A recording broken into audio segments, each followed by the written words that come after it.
Jai Radha Madhava Kunja Vihari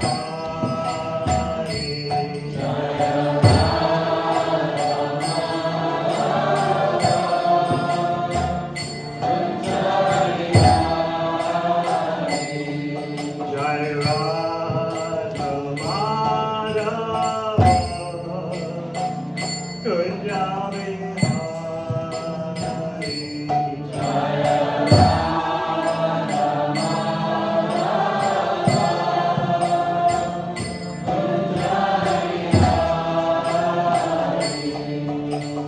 Gopi Janavallabha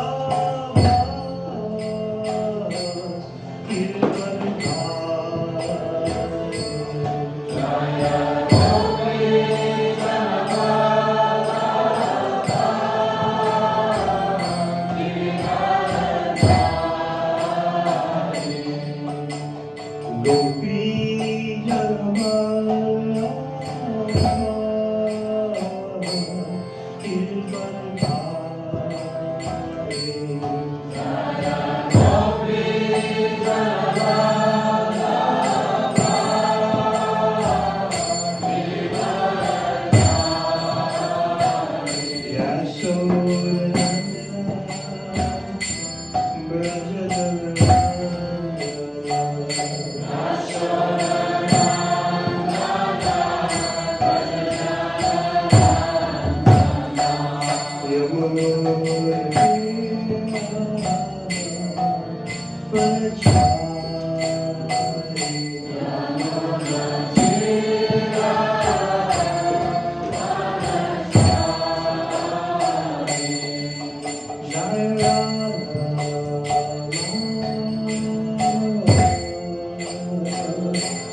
Jaya Gopi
Hare Krishna, Krishna Krishna, Hare Hare, Hare Rama, Hare Rama,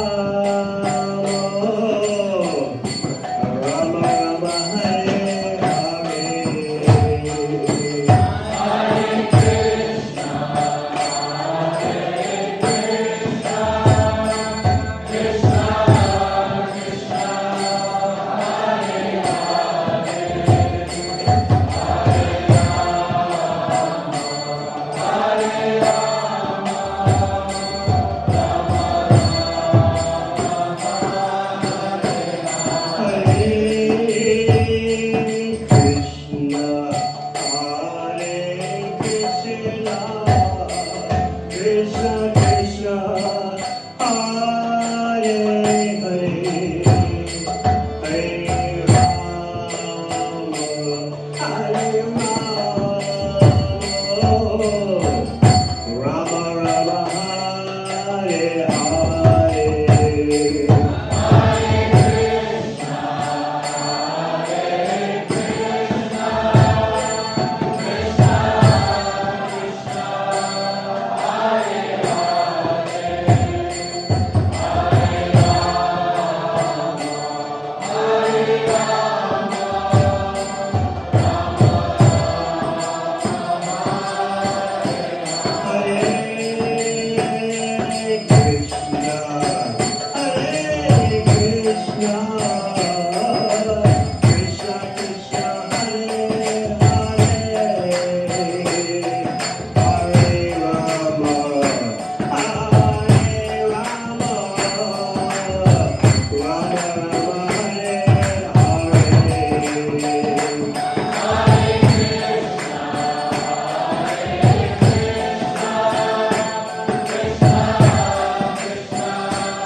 Bhaktivedanta Swami Maharaj Shiva Prabhupada ki Jaya Vishwabham Sabharaj Sto Jaya Sisi Lord Bhakti Siddhanta Sasila Prabhupada ki Go Premanandi!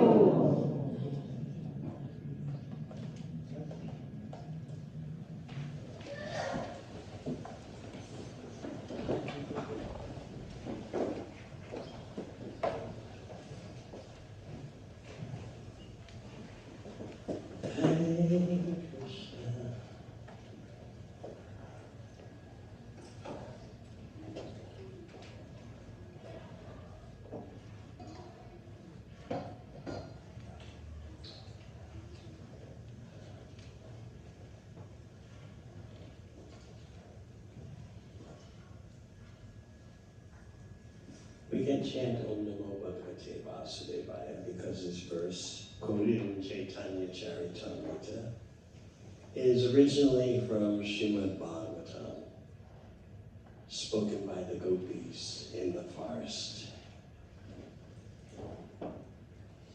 It seems like they're glorifying both Krishna and Balaram, but actually, as we'll describe later, their attention is on Krishna. Om Namo Bhagavate Vasudevaya. Om Namo Bhagavate Vasudevaya. Om Namo Bhagavate Vasudevaya. Om Namo Bhagavate Vasudevaya. Om Namo Bhagavate Vasudevaya. Om Namo Bhagavate Vasudevaya. This verse is Srimad Bhagavatam, 10th canto, chapter 21, verse 18, but it's also there in Anshalila, chapter 14, text 86. And of course, to appreciate Krishna in this dense darkness of the age of Kali, our only hope is to approach Krishna through Sri Sri Gaur Nitai. So therefore, it's fitting in celebrating Govardhan Leela that we discuss Sri Chaitanya Mahaprabhu. So therefore, Jai Jai Sri Chaitanya Jai Nityananda. Jai Jai Sri Chaitanya Jai Nityananda. Jai Advaita Chandra Jai Gaur Bhakta Vrinda.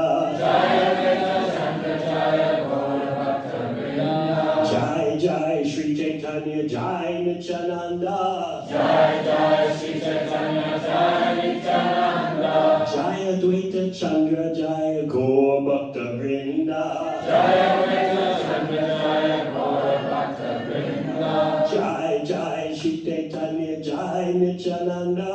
Jai Jai Sri Chaitanya Jai Nityananda. Jai Advaita Chandra Jai Gaur Bhakta Vrinda.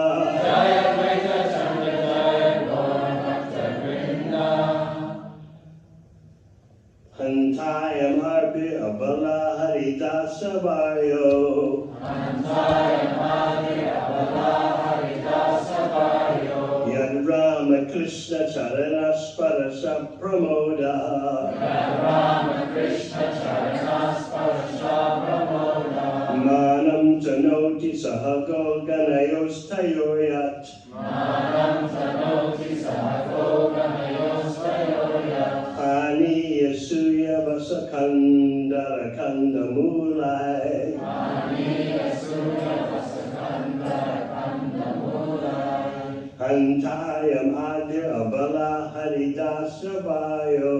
Antaya Madhi Abala Haridasa Vayo. Yad Rama Krishna Charanaspara Pramoda. Yad Rama Krishna Charanaspara Pramoda. Manam Tanoti Sahago Ganayostayoyat. Manam Tanoti Sahago Ganayostayoyat. Pani Yasuya Vasakandara Kandamulai. Ani Yasuya Vasakandara Kantaya Madhya Abala Haridasa Baryo. Kantaya Madhya Abala Haridasa Baryo. Yad Rama Krishna Charana Sparasa Pramoda. Yad Rama Krishna Charana Sparasa Pramoda. Manam Tanoti Sahago Ganayostayoyat. Manam Tanoti Sahago Ganayostayoyat. Paniya Suya Vasakanda Rakanda Mulai. Paniya Suya Vasakanda Rakanda Mulai.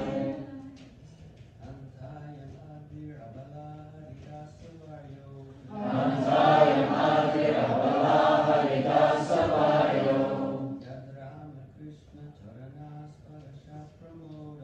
Yad Rama Krishna Charana Sparasha Pramoda.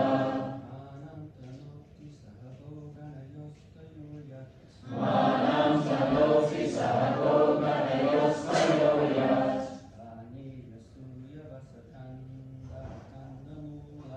Paniya Suya Vasakanda Rakanda Mulai.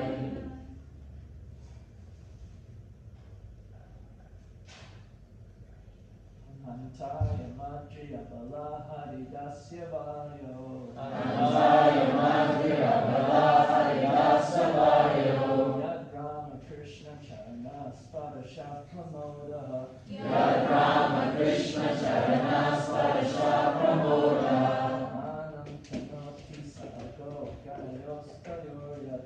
Manam Tanoti Sahago Ganayostayoyat. Paniya Suya Vasakanda Rakanda Mulai. Paniya Suya Vasakanda Rakanda Mulai.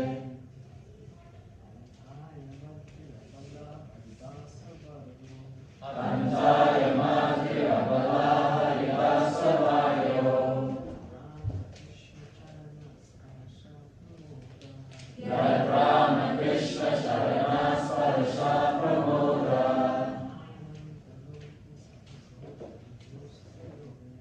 Manam Tanoti Sahago Ganayostayoyat.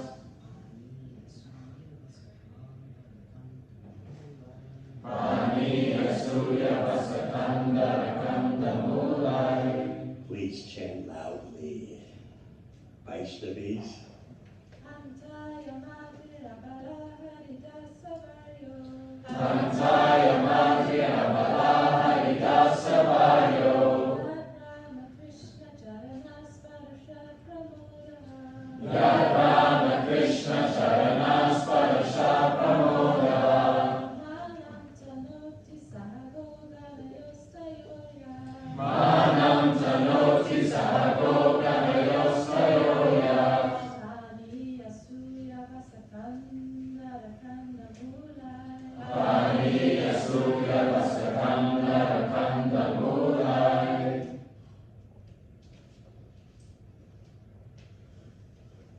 Antaya Madhya Abala Haridasa Baryo.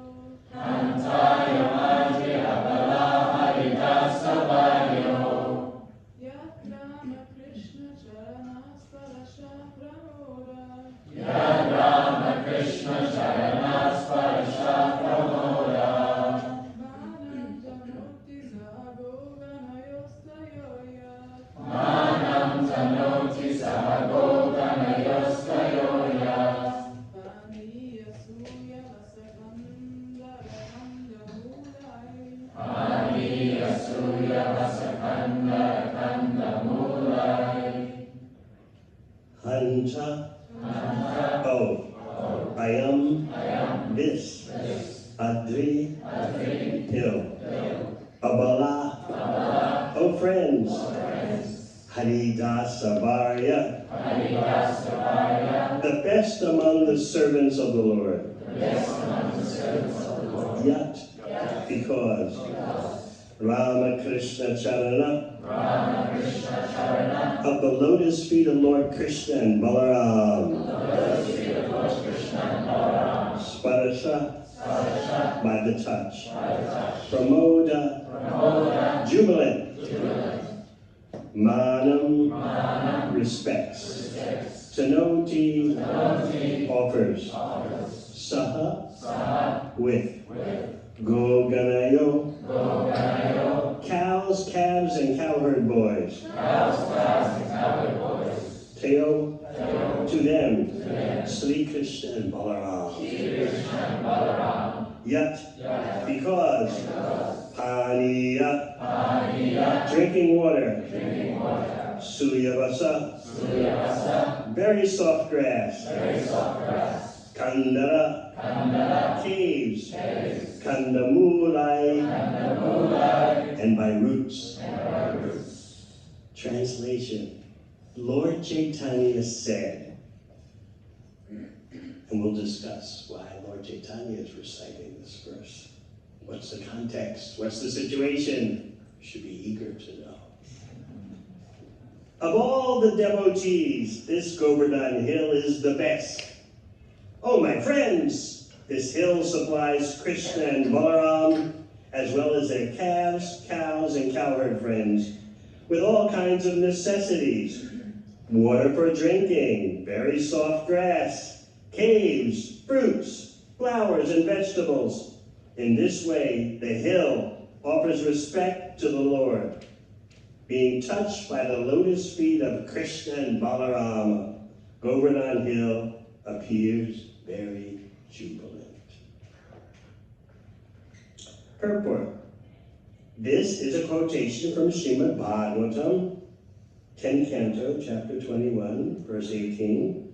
It was spoken by the gopis when Lord Krishna and Balarama entered the forest in the autumn. The gopis spoke among themselves and glorified Krishna and Balarama for their pastimes. Translation again. Lord Chaitanya is reciting. Of all the devotees, this Govardhan hill is the best. Oh, my friends, this hill supplies Krishna and Balarama, as well as their calves, cows, and cowherd friends, with all kinds of necessities. Water for drinking, very soft grass, caves, fruits, flowers, and vegetables. In this way, the hill offers respect to the Lord. Being touched by the lotus feet of Krishna and Balarama, Govardhan Hill appears very jubilant. Om Jnana Chimirandasya Jnananjana Shalakaya Chakshurmilitam Yena Tasmai Shri Gurave Namaha. Jai Shri Krishna Chaitanya Prabhu Nityananda Shri Advaita Gadadhar Srivasadi Gaura Bhakta-vrinda. Hare Krishna, Krishna Krishna, Hare Hare, Hare Rama, Rama Rama, Hare Hare. Shri Chaitanya Mahaprabhu is walking on the beach at Jagannath Puri, a daily affair. And he has an entourage of devotees with him. And of course, his personal servant, Govinda, is there with him. While walking on the beach, Mahaprabhu sees a sand dune. Chataka Parvat is the name of the sand dune. But he doesn't see exactly the sand dune. In fact, he fully sees Govardhan Hill. And he begins to race towards the sand dune, but he's seeing Govardhan Hill. He's racing toward it at the speed of wind. So fast, his servant Govinda could not keep up with him. And then the other devotees who were in the entourage, suddenly they saw what was happening. And they let out a roar. Oh! And everyone starts taking off trying to catch Sri Chaitanya Mahaprabhu. He's running at the speed of wind. And as he's running toward the sand dune, but he's seeing Govardhan Hill, he's reciting this famous verse from Srimad Bhagavatam spoken by the gopis, glorifying Krishna and Balaram, but also clandestinely focusing just on Krishna. So as he's racing toward the Chatakaparva, Mahaprabhu is reciting this verse, and then suddenly, Stamba Bhava, he's stunned, and he stops abruptly. You just see he's running, and then suddenly just stops. And all 8 ecstatic symptoms, the Ashtasattvika, trembling of the body, body turning pale, hair standing on end, tears pouring from the eyes, all the 8 ecstatic symptoms hit him at once. And he starts just in one spot, just quivering and trembling. And then he collapses on the ground. And laying there on the ground, all the pores of his body erupt with blood and perspiration, every pore in his body. And all his hairs are standing on end. So finally, Govinda catches up with him, his personal assistant. And Govinda begins to sprinkle water from his water pot on Mahaprabhu and starts fanning him with his cloth. And then finally, the other devotees catch up. And when they see the sight of Mahaprabhu totally saturated with ecstatic symptoms, they all begin to cry. Because the ecstatic symptoms demonstrated by Lord Chaitanya, they have never before been demonstrated in this world to such a degree. He's Krishna, actually Radha Krishna combined, showing the utmost potential of love of Krishna in separation. So his seeing Govardhan Hill and not seeing the sand dune, would you say is a mistake? But you see, as I often explain, and I've been trying to explain it in other places this week, like Sydney and Canberra, the ultimate reality is pure love. People say, oh, love is everything. Love trumps everything. But they don't know what that reality is like. So Mahaprabhu, seeing the sand dune as Govardhan Hill, looked at from the highest viewpoint, is not a mistake. He's seeing Krishna's Leela everywhere. But if you insist on being factual in a mundane way, you'll miss the whole significance of what's happening. Feeling separation from Krishna, Mahaprabhu is seeing the sand dune as Govardhan Hill. Reality is all about seeing Krishna and feeling separation from him. The sand dune is not important in of itself, although it's still there today in Puri. It's important not in of itself, but because Mahaprabhu saw it as Govardhan Hill. In Mayapur, you'll find a replica at one of the temples of the Chatakaparva, established by Srila Bhakti Siddhanta Saraswati Thakur. Because such a devotee can create Vrindavan everywhere. So finally, the other devotees like Srup Damodar, they catch up. And as I said, they just broke out crying. And so they didn't know what to do. They just, what do you do when you don't know what to do? And when you do know what to do, what do? You chant Hare Krishna. So they all began to chant. And then, suddenly Mahaprabhu, after a long time, stands up and shouts, Hari Bol! Hari Bol! And all the devotees, they're happy. They shout, Hari! Hari! Hari! Hari! And Lord Chaitanya is looking all around as if he's trying to see something. Where am I, he says. Why am I here? He's in partial consciousness. There are 3 states of consciousness that Lord Chaitanya demonstrates. Purely the internal consciousness absorbed in Krishna Lila, feeling separation from Krishna. Then there's the in-between, partial internal, partial external. And then there's the fully external. So he's brought from the fully internal to half internal, half external. Where am I? What's happening? Why have you brought me here? I was at Govardhan Hill. And while being at Govardhan Hill, I saw Krishna and the cows climbing up Govardhan Hill.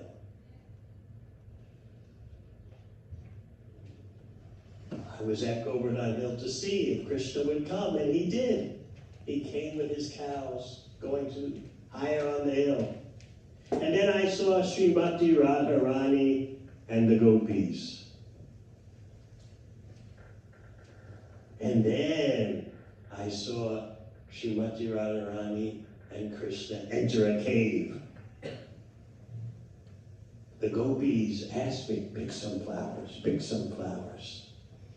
So I began picking some flowers on Govardhan Hill. Then I hear this loud noise. And now I'm here with you all. What's happened? Why did you do this to me? And Lord Chaitanya begins to cry. I had a chance to be in Krishna's pastimes. What happened? What happened? He's crying, and all the devotees begin to cry also.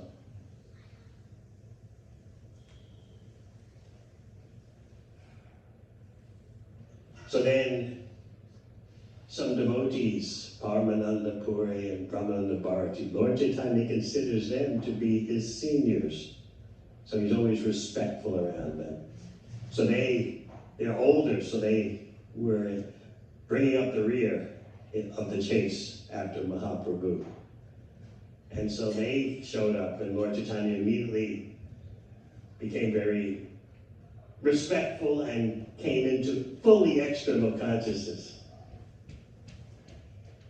He asked Brahmananda Bharati and Paramananda Puri, why are you here? And they just said, we've come to see your dancing. They gave a clever answer. Lord Chaitanya felt embarrassed. I'm displaying these ecstasies, and these are my elders.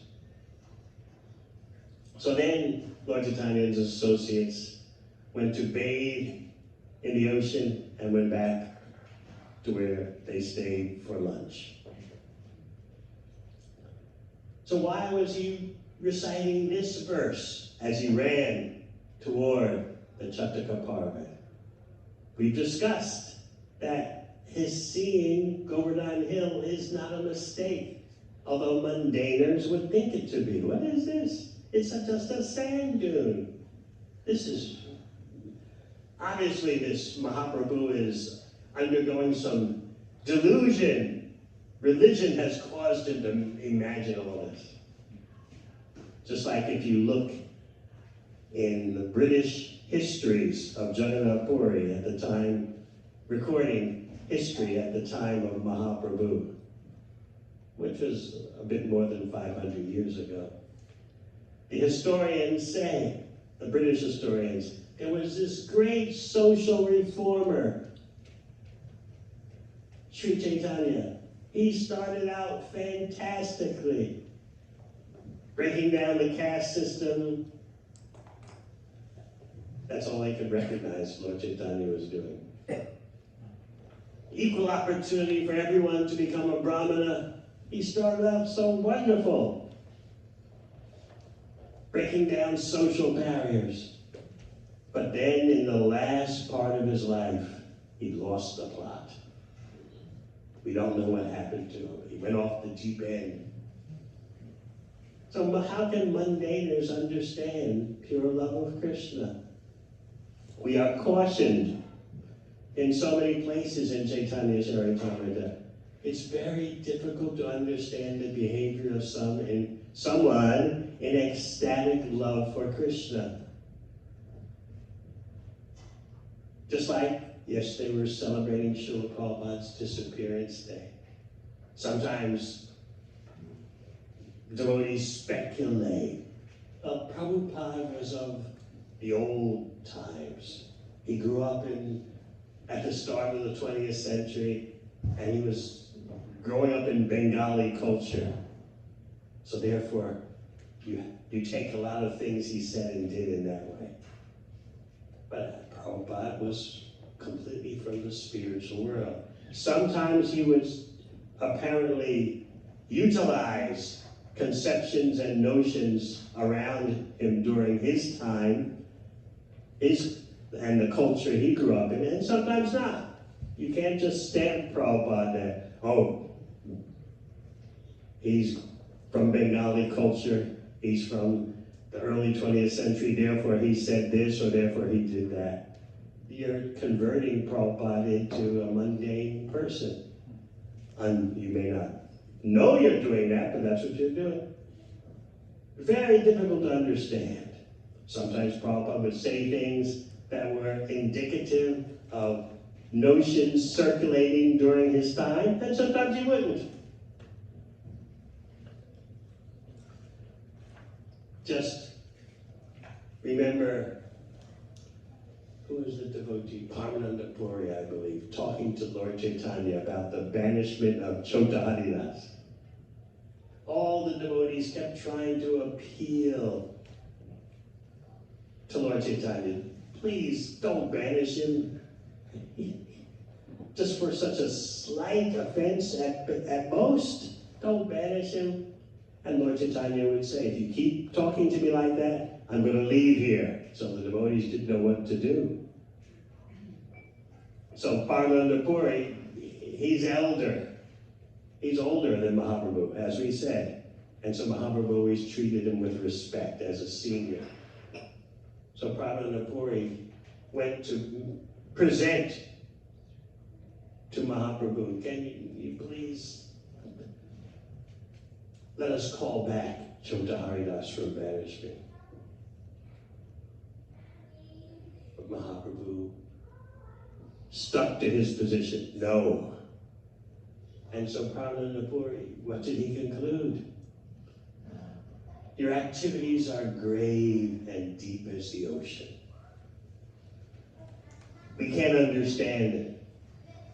All I can say is everything you do is for the pure upliftment of everyone.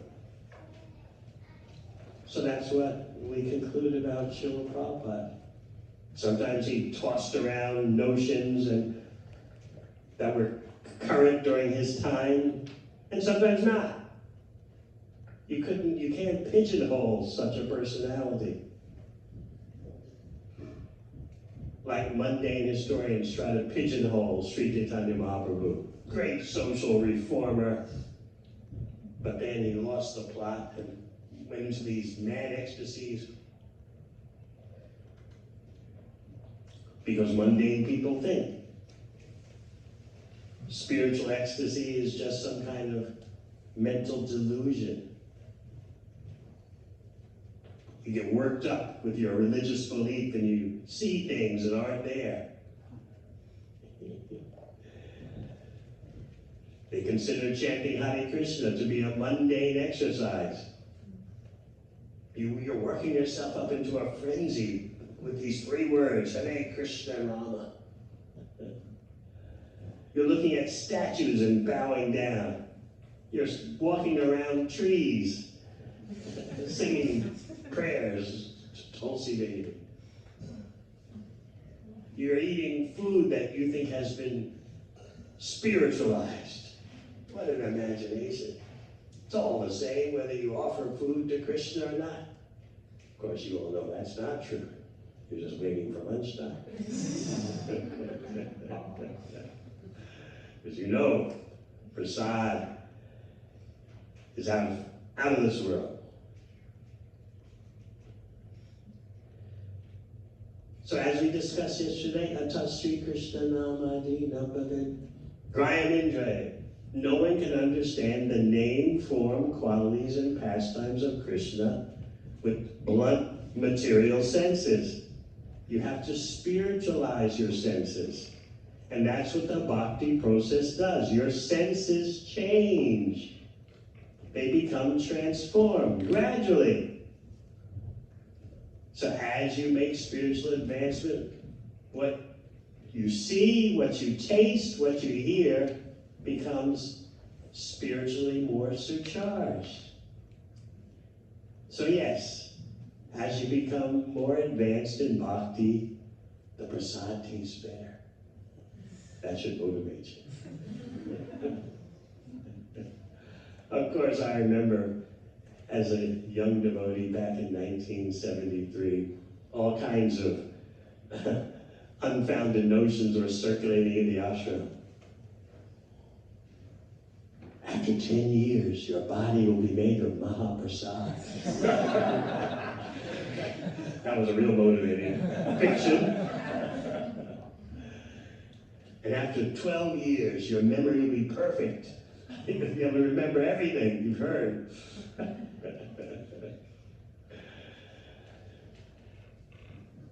Safe to say, what the Shastra says is, as you engage in bhakti, your senses become spiritualized.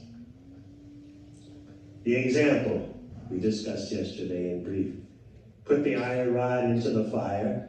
Gradually, the iron rod becomes hotter and hotter, closer and closer to being able to act like fire, even though it's not fire.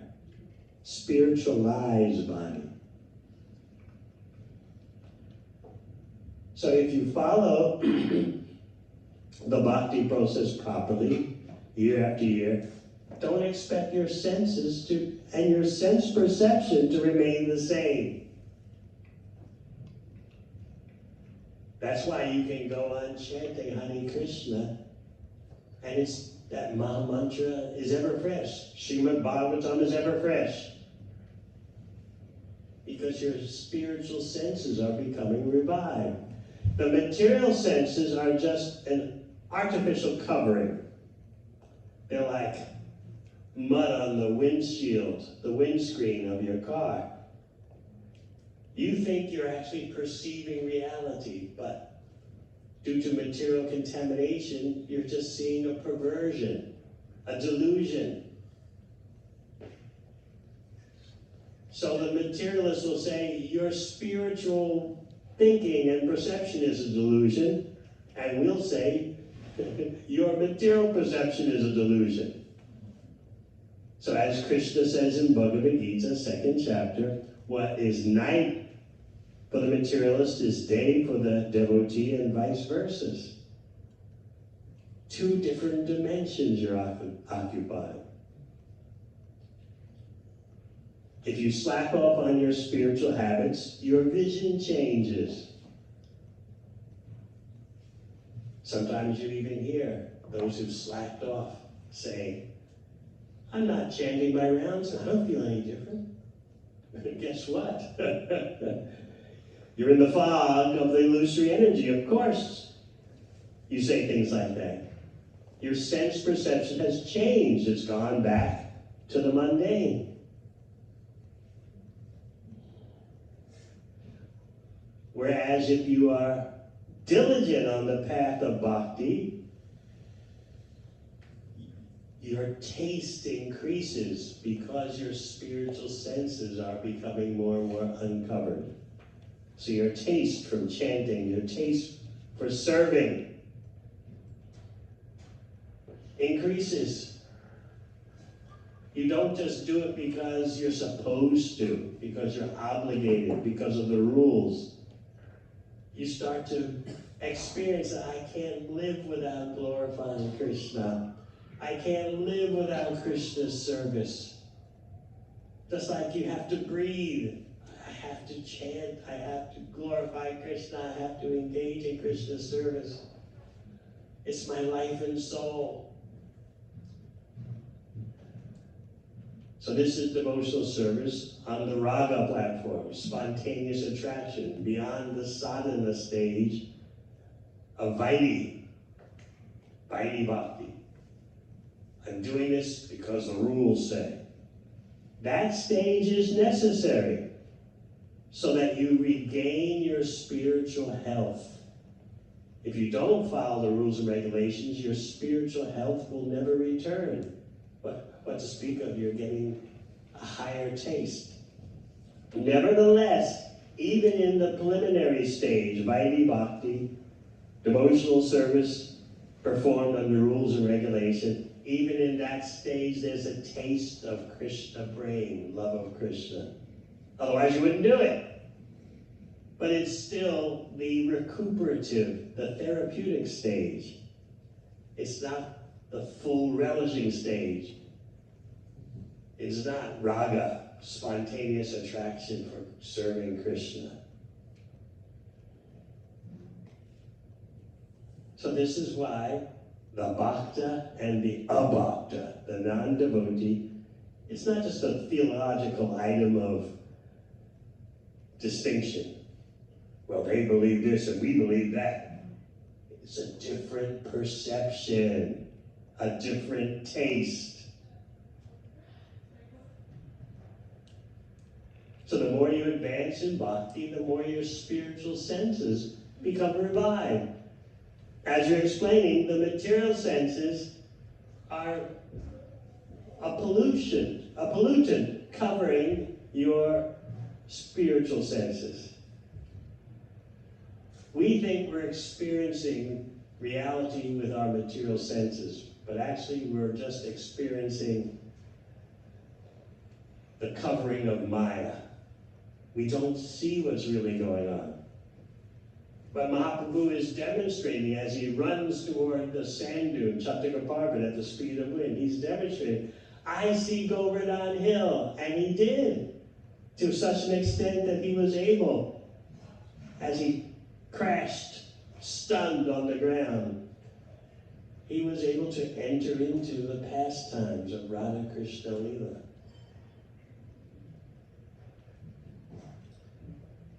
Advanced devotees know that when he was on Govardhan Hill and being asked by the gopis, please pick some flowers, he was in the role of an assistant of Srimati Radharani. For those older devotees, you should know Mahaprabhu can take three identities. One, he demonstrates the emotions of Srimati Radharani. Number two, he can manifest as Srimati Radharani herself. And number three, he can demonstrate being an assistant, a manjari of Srimati Radharani. But those are very advanced points. So now,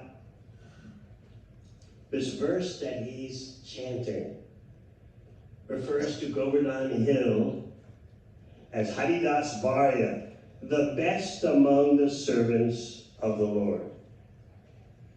This term, I was explaining in Canberra earlier this week, Tuesday, that there are three persons referred to in Bhagavatam as Haridas Varya, the best servant of the Lord. Number one is Yudhisthira Maharaj.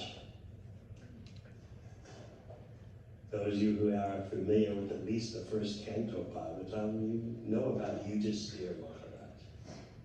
Number two, if you're familiar with at least the third canto of Bhagavatam, you know about Uddhava. There in the third canto, Krishna says, Uddhava is not different from me. So Uddhava is also known as Haridas Varya. And then there is Govardhan Hill. But Govardhan Hill has a dual identity as both an expansion of Krishna as well as the best among Krishna's devotees. So how does Govardhan Hill serve Krishna? We notice Rama Krishna Charana Sparasha, the touch of the lotus feet of Krishna and Balaram, you would think. Rama Krishna Charana, their lotus feet. But actually, the acharyas point out that the gopis are just glorifying Krishna. But you say, but Rama Krishna Charana Sparaja, the touch of the lotus feet of Rama, Balaram, and Krishna. But in the advanced understanding of the Hare Krishna mantra, the Rama refers to Krishna as the enjoyer of his devotees. So actually the gopis are glorifying Krishna double. Rama and Krishna, they're actually both times referring to Krishna. When you first start to chant the Hare Krishna mantra, you're thinking, "Oh Krishna, oh energy of Krishna, please engage me in your service." And you chant like a child calling out for a mother. As you advance in bhakti, there are deeper levels of chanting experience in which you're calling out for engagement in Krishna Leela. So it is in that consciousness that the acharyas point out. Rama Krishna Charana Sparasha refers actually to Krishna when you say Rama, the one who gives pleasure to his devotees, especially the gopis and Srimati Radharani. So how does Govardhan Hill serve Krishna and Balaram? First of all, Govardhan Hill supplies the sweetest nectarian water for drinking. Also, water for washing the hands and feet of Krishna and his cowherd boys and associates. Govardhan Hill supplies fruit juice, all kinds of fruits and vegetables. It provides soft grass for the cows and also more substantial grass for yagyas. Durva grass is especially required for sacrificial yagyas. And so Govardhan Hill supplies that, not just the succulent grass for the cows to eat. Govardhan Hill provides caves. So Krishna and his associates can hide out in the caves when it's hot, the caves are very cool, or hide out in the caves when it's chilly outside and the caves are warm. This is what Govardhan Hill does. Govardhan Hill also provides many flat stones for Krishna and his associates to sit on. Now, when you read Rupa Goswami, he presents, and also Raghunath Das Goswami, the 6 Goswamis of Vrindavan, they present visions of Govardhan that make you wonder, what are you seeing? They see Govardhan as having waterfalls and streams, meaning Govardhan is showing ecstatic symptoms of gushing with tears in the forms of waterfalls and streams. They see Govardhan with its vegetation of grass and trees as the hair standing on end. So you can, how many of you have been to Govardhan Hill? Yeah, it's still there. But the size is reducing because in Kali Yuga, the glories of Govardhan become covered, just like the glories of Krishna become covered. But on the day of Govardhan Puja and the days surrounding the day of Govardhan Puja, those of you who have been there, you've seen the crowds going around the hill. You actually, these days, you can't even enter the town with a vehicle. The roads are all blocked. There's so many people. And they're all circumambulating Govardhan Hill, chanting. The locals They don't say Govardhan Hill, they say Giriraj Maharaj.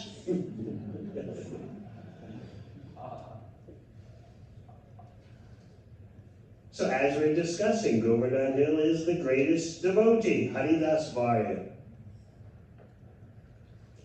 offering items for Krishna's pleasure. But then, during the Govardhan Leela, as the cowherd people are circumambulating Govardhan Hill, upon the instruction of Krishna, and it was such a jubilant party. The ladies are singing beautiful songs, glorifying Krishna as they go around Govardhan Hill. The brahmanas are chanting mantras. The cows and bulls are roaring. Musical instruments, drums are playing. As they circumambulate, they go around Govardhan Hill. This is all arranged by Krishna, who's only 7 years old, materially. Krishna told them, as you know, take all the ingredients of yajna that you gathered to worship Indra, for Indra Puja, and use it all to worship Govardhan Hill. Remember, Nanda Maharaj said, well, Krishna, why don't we do both? We'll, according to you, according to your desire, we'll offer to Govardhan Hill, but also we'll offer to Indra. And what did Krishna say? Everything has to go over Govardhan Hill. There's nothing left for Indra.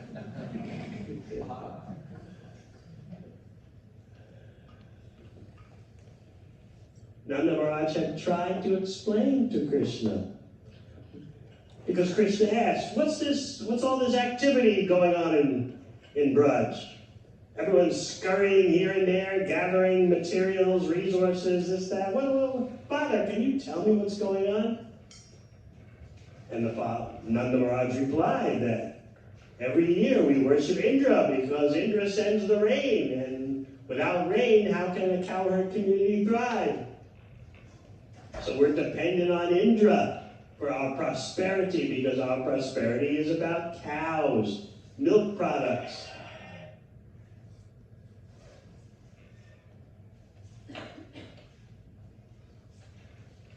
So, as you know, Krishna presented some word jugglery to accomplish his purposes of humiliating Indra. Krishna presented Karmavad. The truth, the ultimate truth is karma.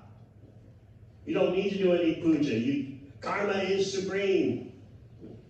Even Krishna, the ultimate, is dependent on karma. So just do your karma. Just like in India today, sometimes you see big crowds marching for some political purpose, and they're chanting a mantra. Work is worship. Duty is God. Anyone ever seen that? I'm the only one.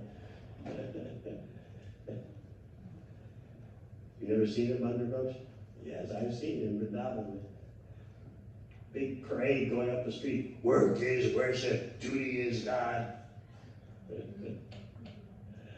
So Krishna was presenting that to his father. We don't need to worship Indra. Everything comes according to your karma. If there's a supreme being, that supreme being is under the control of karma. The supreme being has to give you what your karma dictates. So actually, it's karma that is supreme. Forget this Indra Puja.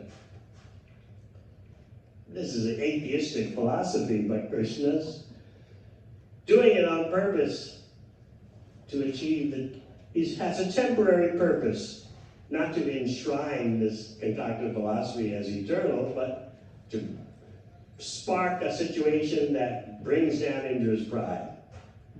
Because Indra is a devata. He's supposed to be in sattva guna, mode of goodness. But sometimes he forgets that. He has a syndrome called Ishamani. He thinks himself to be the Isha, the supreme controller.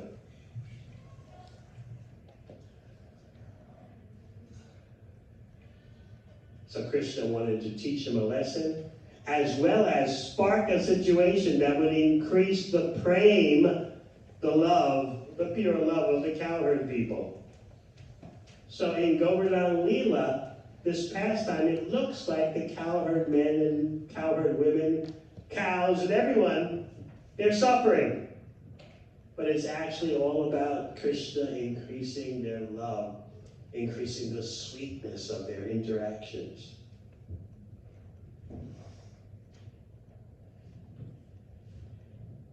So Nanda Maharaj was saying, look, my son, we can use some resources for you for worshiping Govardhan Hill, as you directed, then we can also worship Indra. And Krishna said, no, Father, everything for Govardhan Hill.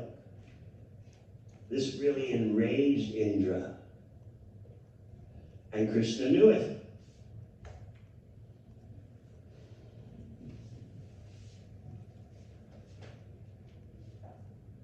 So that's what the cowherd men and women did. They got their carts, the women were on the carts circumambulating them, men were walking behind. The cows and bulls were roaring as everyone circumambulated as they went around Govardhan Hill. Music playing, mantras chanted, and they offered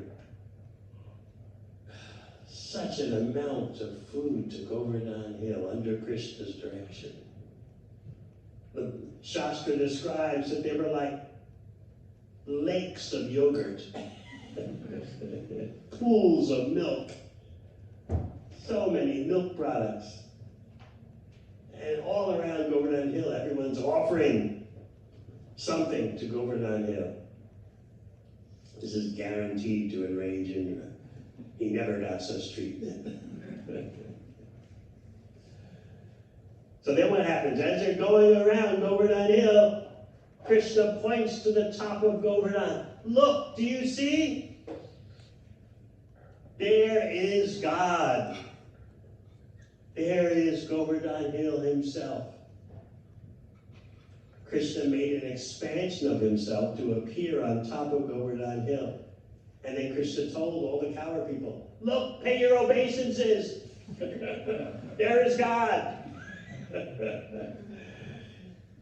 So all the cowherd people bowed down and they made their offerings.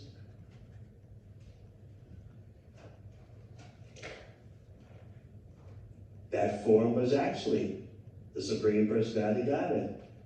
But in Vrindavan, people don't think Krishna is God. They just think sometimes Narayan enters into Krishna and causes Krishna to do amazing things. They don't think it's God. Krishna doesn't want them to think he's God because that spoils the fun. As I often point out, you might think it's great to just be worshipped all day long.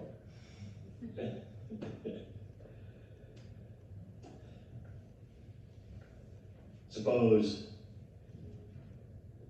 Bali Daitaraj Prabhu had an entourage following him around 24/7. Oh, Bali Daitaraj Das, you are the greatest. You are the supreme. You are so wonderful. At first you would, ooh, this is time. But 24/7, you get tired of it after a while. Hey, I want to have some fun.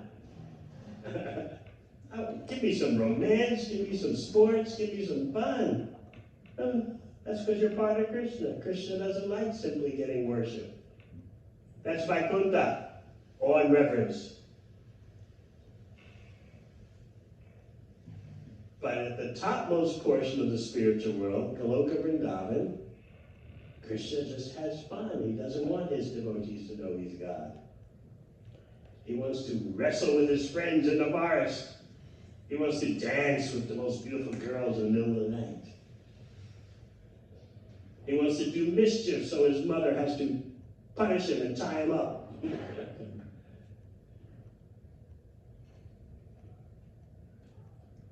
So Krishna's pointing to the top of Govardhan Hill. See, there is God. Bow down to him.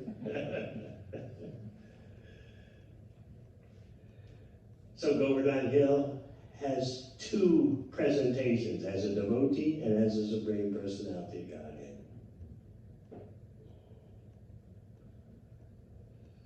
So today we're celebrating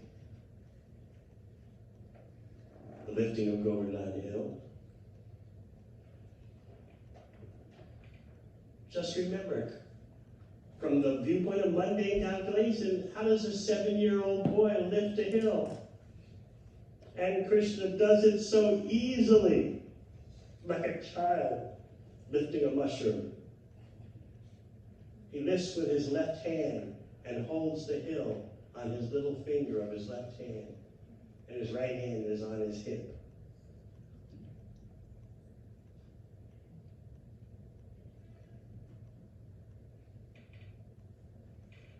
You could say that he expands his form so he can hold the hill high so everyone can get under. He also made it, as he lifted the hill, a rock, a big rock, a slab fell off the hill, and he was able to step on that and elevate himself to hold the hill. Whatever Krishna does is inconceivable.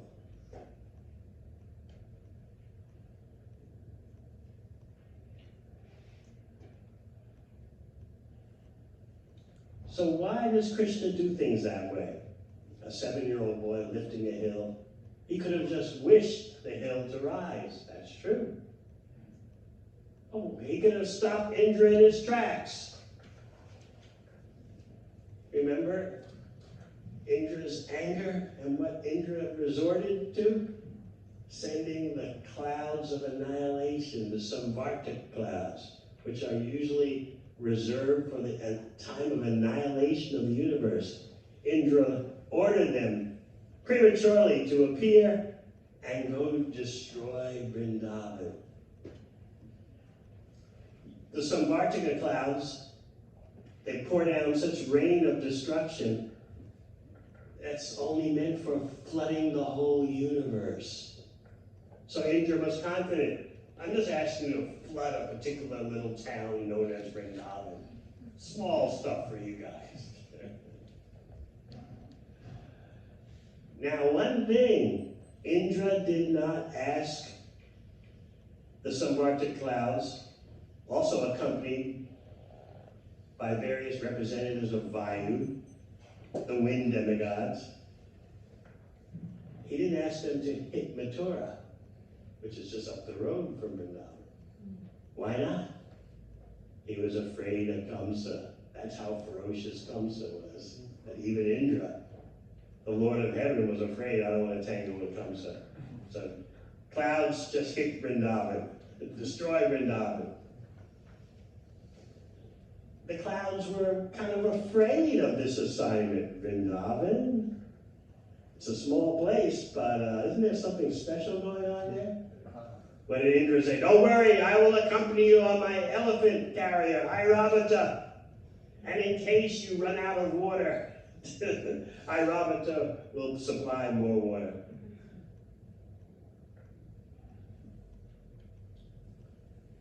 He was so angry. What have these cowherd men done? What are these cowherd people? What are they doing? They're as dumb as the animals they herd.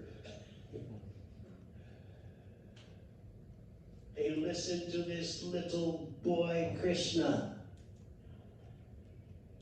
They don't understand the cosmic manifestation. In other words, they don't understand I am supreme. That means they don't understand the cosmic manifestation. So what did he say? Vachalam, Valisham, Stabdam, Agyam, Pandita, Marina. Vachalam.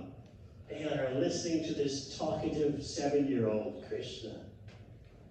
They're listening to him speak his karmavad concoctions. Valisham, he's childish. He doesn't know any Shastra.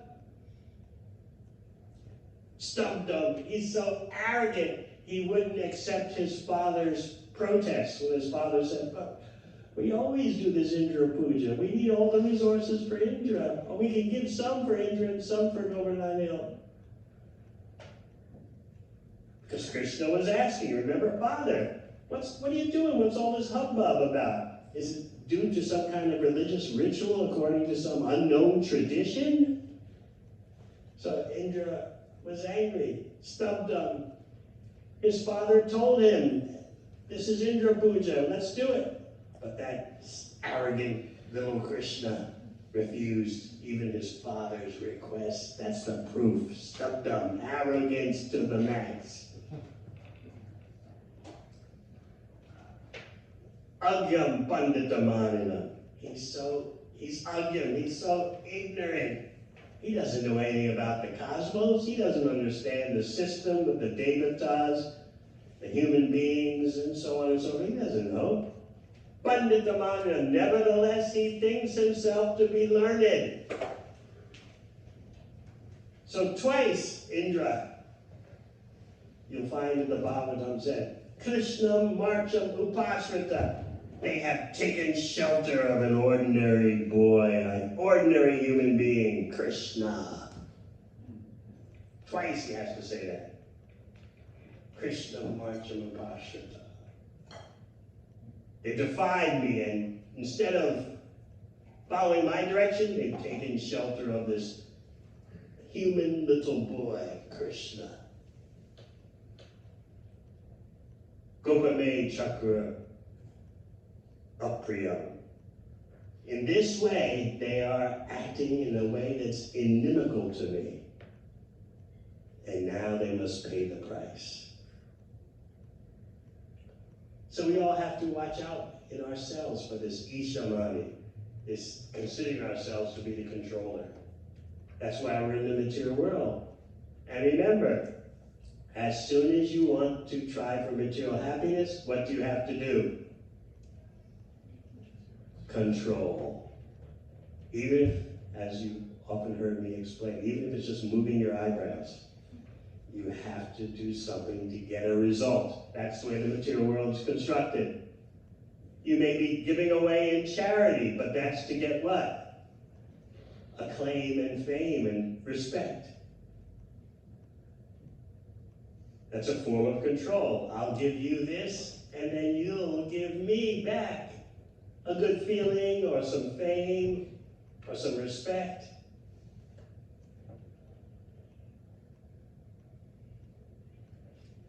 So Indra is outraged that his respect has been confiscated. Not only his respect, but also his share of the yajna. Demigods get shares of the yajna. Later, after the whole pastime is concluded and Indra is utterly humiliated, he'll confess to Krishna in a private spot. Krishna will arrange to meet Indra at Govinda Kund. How many of you have been to Govinda Kund? Yes, that's where Krishna happened to be by his own arrangement, so that Indra could come and apologize in a private place, because Krishna, being so sensitive, wanted to preserve Indra's ego and not have Indra humiliate himself in public. So Krishna was loitering, so to speak, in a private place where Govinda Kund is, and therefore Indra could approach him with no one looking.